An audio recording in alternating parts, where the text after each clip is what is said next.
Good morning. This is Rich Sierra, President of Florida Small Business Legal Center. This is episode number 59 of Business SOS. Thank you for listening to us this morning. We're very excited to continue our conversation with Jamie Diaz, President of Dynamite Dog Training Center. And in this particular episode, we're going to shift gears a little bit more and talk more about tips for dog training. So we're very excited about that. If you have a dog, you're a dog owner, this is going to be a very special episode for you. You're going to get some really special tips that you'll benefit from today. Jamie, welcome back to the show. Thank you. One of the things I want to talk to you about, and perhaps before we go into the actual tips, is tell me a little bit more about Dynamite Dog Training Center and the services that you offer. So we offer a variety of services. So we have group classes, private one-on-one training, either at the center or in the home. We have day training, which is like my baby. It's a school for dogs. So pretty much you can drop off your dog like they're going to school, and you get videos of what we do with your dog, lessons that we do so you can practice them at home. We have virtual training. So the virtual training, I have clients all over the country, Nigeria, Spain, everywhere, which is amazing for me. Sometimes time is a challenge, but we figure it out. If I can see you, I can coach you. So sometimes it's actually better. Once you go into somebody's home, you're changing the whole dynamics of what's happening. So when I can see you in real time of what your dog is doing, I'm able to help you. So those started at COVID, and we've kept them, and we are booked with virtual sessions as well. And then we do everything from therapy dog training to service dog training. So the service dog training too, lots of training, but we are pretty proud of the service dogs that, come out of our school. How do you train a service dog? So the service dog, we have them pass a bunch. The AKC is the American Kennel Club. They have a bunch of tests called Canine Good Citizen, different various ones. We have them pass really most of those, and then they need to perform 3 tasks for whatever the disability is. We don't care what the disability is. We don't need to know. We just need to know what the tasks are. And then we train those tasks. We have everything on video. And then once you've done that and you've graduated everything, we give you everything, the TSA letter, everything that you would need to fly with your dog, for living with your dog, everything from that you would need to continue on with your service dog. How long usually that training takes? Well, depends on the person, depends on the dog. Some people are really lazy dog owners. I am too. I bring my dog to school because I don't have time to train my own dog. And that's okay. But then they're only getting the training when they're with us.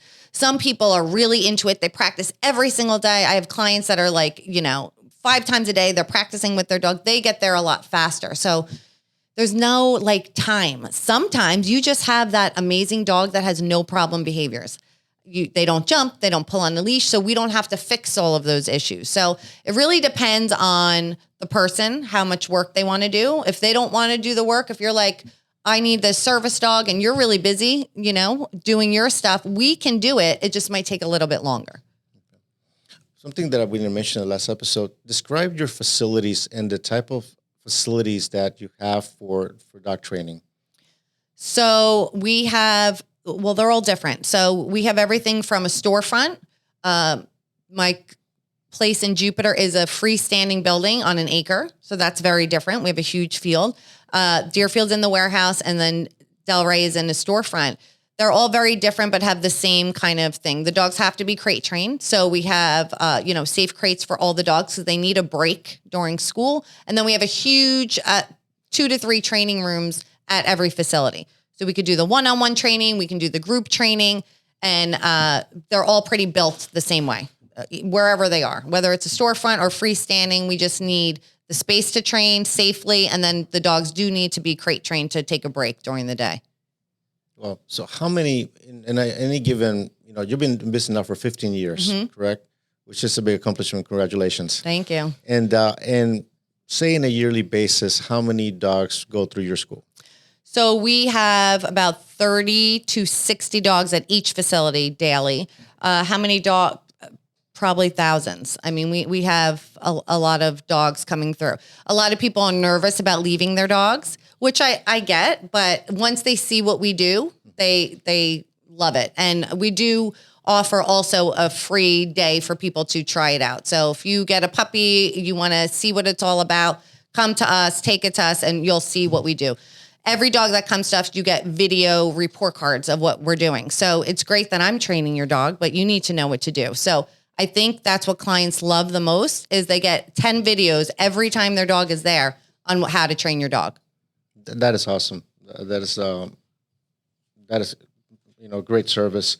What are the challenges? Say somebody goes to and adopts a rescue dog. What are the challenges that owner will be facing right from the bat?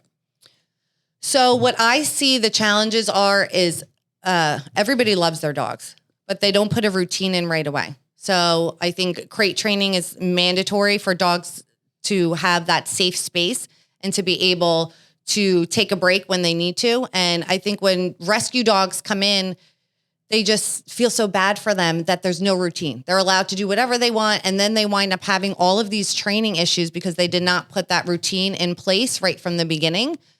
Rescue dogs are amazing. So if you take a rescue dog, new start, new home, new rules. So if you start those rules right from the beginning, meaning, okay, he's not allowed in this room. I don't want him on the couch. He's going to take a break in the crate when we leave the house so he doesn't chew through our walls. If you set those up from the beginning, your time with that rescue is going to be way more successful than just having a free-for-all. And I think people make that mistake right from the beginning, and then we're kind of fixing the problems afterwards. Just for our listeners, what is crate training? So crate training. So for puppies, it's really, for me, the only way, best way that you can potty train your dog because they learn to hold their potty in there. Think of it as a crib for a baby, right? So some people think it's mean. It's not mean. Dogs are den animals. They like that safe space. So if you're leaving the house, your dog should really go into, you can get a nice like metal crate, hard plastic crate that they can stand up, lay down comfortably in it and close so that you know that nothing dangerous is going to happen. But it's also a forced break. So people that have puppies, their puppies get overtired, their puppies get bitey, their puppies need a nap. So that crate gives you 2 hours, 3 hours that you can have your dog rest peacefully in the crate. So I think it's an important training and management tool. If your dog has something wrong with them and they have to go to the vet, guess where they're going? In a crate. So when you don't crate train, now your dog is sick in the hospital and he's uncomfortable in a crate. So I think it's important in all aspects, of life to have your dog crate trained. So what tips can you give homeowners, dog owners in reference to crate training? How do they get started? So great question. I would start by, if it's a puppy, it's pretty easy. You start with sleeping them. They adapt to it very quickly, but you could start by feeding them in it with it open. So what we don't want to do is them go in and we slam the door. That's not going to be very inviting for them. So you could start by 1 or 2 weeks of having the crate open with feeding them in it, throwing treats in it, toys, everything happy happens in the crate. After about 2 weeks, then you can start shutting it. Your puppy will cry. It's about 3 days. Your puppy is going to cry. Your dog is probably going to give you a little bit of a hard time, but it does stop. If you can hang in there for those 3 days, the dog will start understanding what's happening and they will be not crying anymore. I think as soon as dogs cry, owners take them out really quick. It's super important to stick to your guns as long as the dog is not biting at the crate or doing something that's unsafe. Stick to your guns. The dog will learn to love their crate, but you can start by feeding them in there. That's behavior management. Yes. I don't know how people do it without it, to be honest. It's just, you have a worker coming in. You have the pool guy coming in. Your dog doesn't like the pool guy.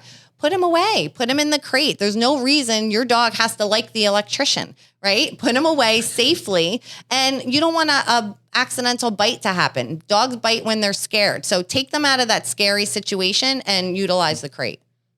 We're going to digress for a second. You mentioned bites. What are the potential consequences to a dog owner if the dog bites somebody else? So one offense, they usually have to quarantine for 10 days. Second offense, I think they're required to wear a muzzle, and it depends who they bite because you can get a lawsuit very easily from if they bite the wrong person, a non-dog person. The third time they will euthanize if your dog has bit. So I always say, even muzzle training for your dog when they're in that scary situation, it's a good thing. Don't have your dog a chance to bite the veterinarian, right? Let's muzzle train them safely, kind of like the crate you feed them in it. You do different things. There's all these little tips and tricks that you learn when you hire a professional dog trainer. I would never think to muzzle train my dog, but guess what? My dog had an ear infection, hated men. They only had male techs at the vet, and he would have bitten the male tech, but he was muzzle trained. So I put it on and then there's no bite. So bites are pretty scary. You really want to be careful, and you really want to make sure that you train your dogs early so you don't have that happen. What is muzzle training? So muzzle training, it's like a basket. It looks like a basket muzzle that you put on their muzzle. You don't want one that's just closed. So you hold it like a bowl and you put the food in there. And so then they're just putting their mouth in the muzzle. That takes about 2 weeks as well. Soon they're like racing to put their mouth in that muzzle, and you've muzzle trained your dog. It's kind of like riding a bike. So if you do it as a puppy, you bring it out when they have an ear infection, when they're 2 years old, they're like, oh my gosh, I love that thing. I got all treats and peanut butter in there, and they put their face right in. It's really good. There's actually a whole muzzle up program that, because the muzzles get a bad rap, you think the dogs are aggressive. That's not the case. When dogs are hurt, they're going to bite. If you don't have your dog muzzle trained, you know what the vet's going to do? They're going to slap on their own muzzle. So it's better to do that as well, to muzzle train your dog. That's a very great tip. One of the questions that very common, perhaps, can you teach an old dog new tricks? Yes, I love that question. I had 2 poodle puppies that hired me. They were 12 years old. They did not even know how to sit. We taught them everything. I don't know why it took them so long, but it did. We taught him literally everything. So you can teach it old. It's never too late. It's never too late to teach your dog. It's never too late to fix bad habits. It might take a little bit longer because they've been practicing them longer, but every dog can learn the same as a puppy. A 10-year-old dog can learn. And actually, all adult dogs kind of absorb it quicker. A puppy has like puppy brain. They're not fully developed yet. Okay. An older dog is sometimes easier to train. Okay. That's awesome. What other training tips you can provide to our listeners today? Okay, so you already hit on one. My number one, and this is especially for puppies, is crate training your dog. So all puppies, all dogs, I think, should be crate trained. That's number one. Number two, I would say have mental stimulation for your dog. Different things like there's puzzles. There's a thing called a snuffle mat, a licky mat. These are all things that the dog gets to use their nose. You want to provide not only physical stimulation, but they need that mental stimulation. It's kind of like us doing crossword puzzles. For them, that's what they need. They need these things to do. And actually, mental stimulation gets them more tired than physical stimulation. And I would also say to train your dog. They love to train. So do something. You don't always have to spend thousands of dollars to hire a dog trainer. You can do group classes. You can do so many different options that you can do to train your dog. I think it's really important to don't wait till the problems are so big that now it's like a real issue. Like right away, simple training's pretty easy. It's pretty easy once you know how to do it. So even the virtual sessions that we do are pretty affordable, and I can teach you everything in 30 minutes, So you really want to make sure that you're doing some kind of training with your dog as well. I think the consequences of not having proper training of the dog could be significant. And I had a neighbor moved away I think last year, that he had a poodle, and the poodle ended up biting somebody at a CVS, a pharmacy. And he told me, I have this big lawsuit. And I guess he had a lawyer, he got it resolved, but the consequences to a dog owner that bites somebody else are significant. Very. And you will have to pay that out of pocket. Yes. So I think just if you're investing in a dog, you must well invest in the training. You'll have, I think, a better experience, a much better relationship with the dog, I would imagine. Yes. And I would say another tip, so you don't get bit, don't pet strange dogs. They're not asking for you to pet them, right? So it's just like, I don't need to shake every single person's hand that I pass on the street. We have this thing that we think that other dogs want. They don't want a stranger to pet them. So I think it's a privilege to be able to pet a dog. And I think that the dog needs to ask for the petting. I would say that's like one of my, on social media, I do this all the time. It's the 5-second rule. So you pet your dog or even a strange dog for 5 seconds, stop and see what they do. 90% of the time, the strange dog walks away. That is them telling you, I'm tolerating you touching me, but I really don't like it. So I think that's a really important tip to don't touch strange dogs. Let them ask you. If it's a puppy that runs up and, wants to be pet, that's one thing. But even for your own dogs, practice that 5-second rule and see what your dog wants to do. I think dogs are so good at communicating. We are so bad at reading that communication. So I think that's what dog trainers also, I try to help do, is read your dog what they like. Them walking away is telling you, I don't want to be pet. Just simply walking away. They don't have to be growling or biting for them to get their point across, right? So it's reading those little subtle things, but try not to pet strange dogs. Yeah. You'll avoid a bite as well. I'm going to ask you a reverse question. Actually, it's from me and Sherry. We're going to visit some friends up soon in Colorado, and they have a giant poodle. It was a puppy at 140 pounds a few months ago. It's going to be very big when we see him in a few weeks. So the dog is very rambunctious, very happy. He tends to go and jump at you. What should we do? So I love this. I have this too. I would ask the owners for, she's laughing because she knows it's going to happen, kibble or something. So actually when I walk into a house, if you take food and throw it on the floor, you redirect the dog to do something else to get the food. They're building a positive association with you because you're throwing the food. And what happens is after they eat that food, the owner is usually able to get a sit or something from them after that. But when they're in that heightened mode, no learning is taking place. They're not going to listen. They're not going to sit. So food is your friend in training. You're not going to have to do this forever, but to avoid that jumping, ask the owners to leave a little bag of kibble outside. And when you come in, throw it on the floor and you're going to be surprised. I just did a video with a golden retriever that was at my school jumping on my kids. I saw the video. You saw it? Yes. Jumping back. All we did is got a licky mat, put the licky mat down. They came in. They could care less about the kids. They did not jump on them once. We actually couldn't even get the dog off the licky mat to say hi. So find an alternate behavior instead of the jumping, and food will help you with that. Okay. No, we know that. You took notes?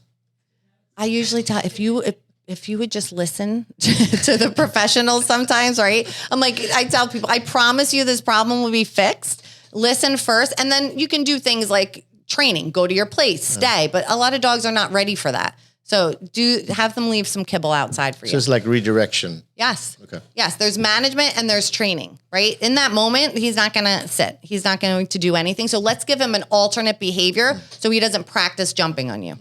So what do we do when, visit friends' houses, they have dogs that come to us and they want to sniff you? What are they doing there? So they are gaining information. They don't want you to pet them. I think this is super important.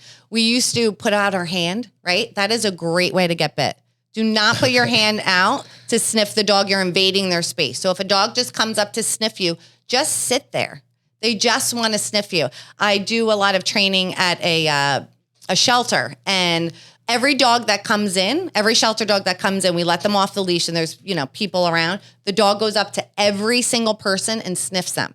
He doesn't want to be pet. So I have to tell people, don't reach out and pet him. He's gaining information. That's how they gain information, through their nose. How we look and we kind of check everything out. When we see somebody walk by, it's them too. They're gaining that information. They don't want to be pet. So just let them sniff. Don't put your hand out, because that's another great way that you can avoid a bite. Thanks for the tip. I'll definitely keep that in mind. Yes.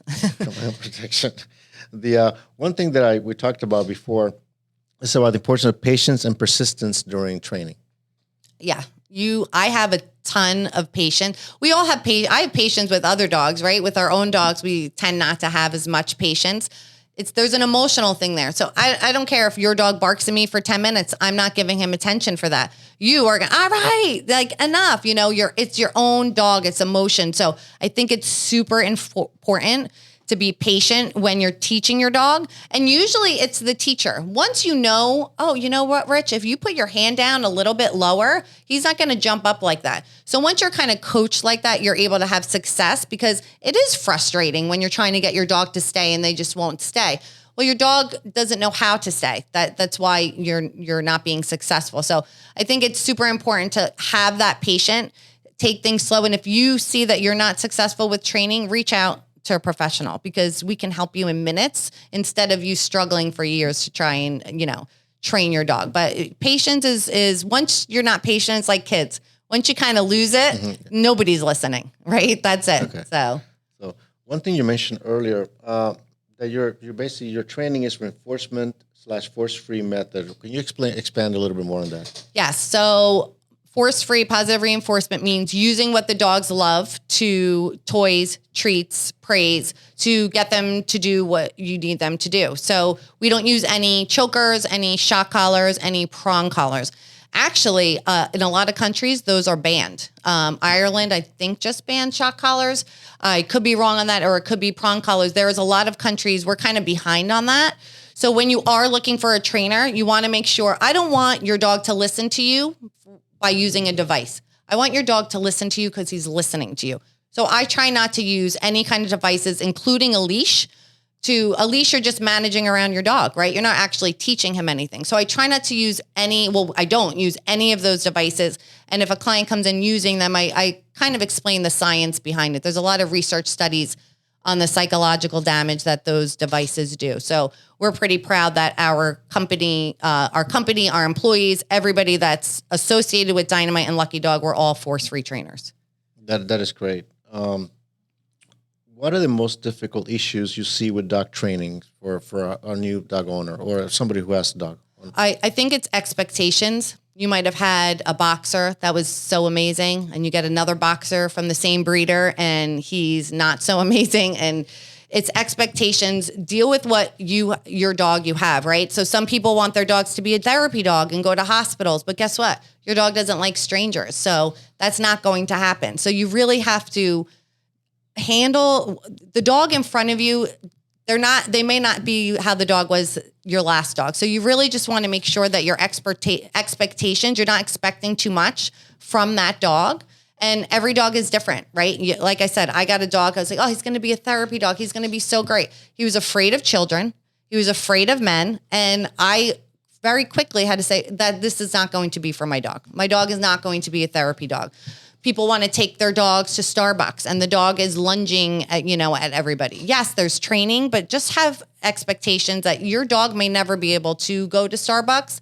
I think it's just really dealing with the dog that you have. I think people want certain things from their dog, and sometimes their dog is just, it's not going to happen. You mentioned therapy dog. What is the difference between a therapy dog and a service dog? Great question, Rich.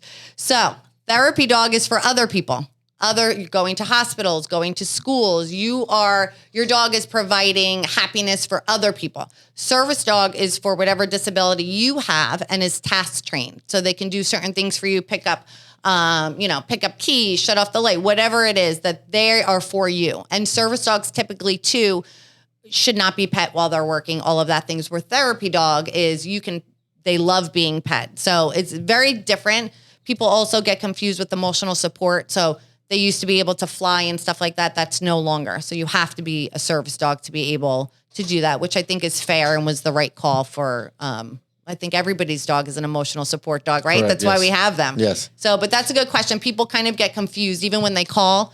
They keep saying therapy dog, and then we find out it's actually a service dog they want, and vice versa. So, therapy dog is for other people's pleasure. Service dog is for yourself. Okay. Before we finish segment, what are the top three tips you should follow with a new puppy? So the new puppy, like I was saying before, with any dog, definitely the crate.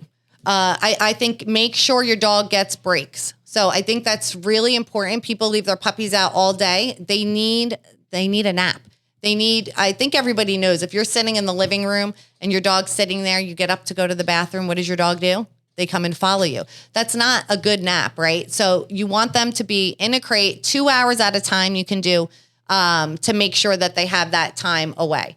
I would say training, and make sure that your dog you find their motivation. So I think that's the biggest thing too, is finding your dog's motivation. People might say, I don't want to train with treats. Well, your dog doesn't really like toys, so that's not going to be motivating. I usually tell people, find your dog's currency and you're going to be very successful in training. So if your currency is hot dogs, use the hot dogs. If it's a toy, use the toy. But your dog is going to be motivated by what they want to be motivated by. So once you find that currency, it's going to be really easy to train any dog. And the other thing is, like I said before, those mental stimulation games. Keep your dog, it's a rainy day, hide cookies in your house. Do something fun with your dog like that. They love using their nose. Take some milk bones in your yard. Hide them in your yard. People say, oh, my dog digs holes all the time. He's bored. He's bored out there. Go hide some cookies out there, and he's not going to be bored. And it solves the problem, right? So just make sure you're keeping up, not only on the physical stuff, but the mental stimulation. Never heard of the mental stimulation for a dog, but that's very interesting. Mm-hmm. It's very, very important, especially for older dogs.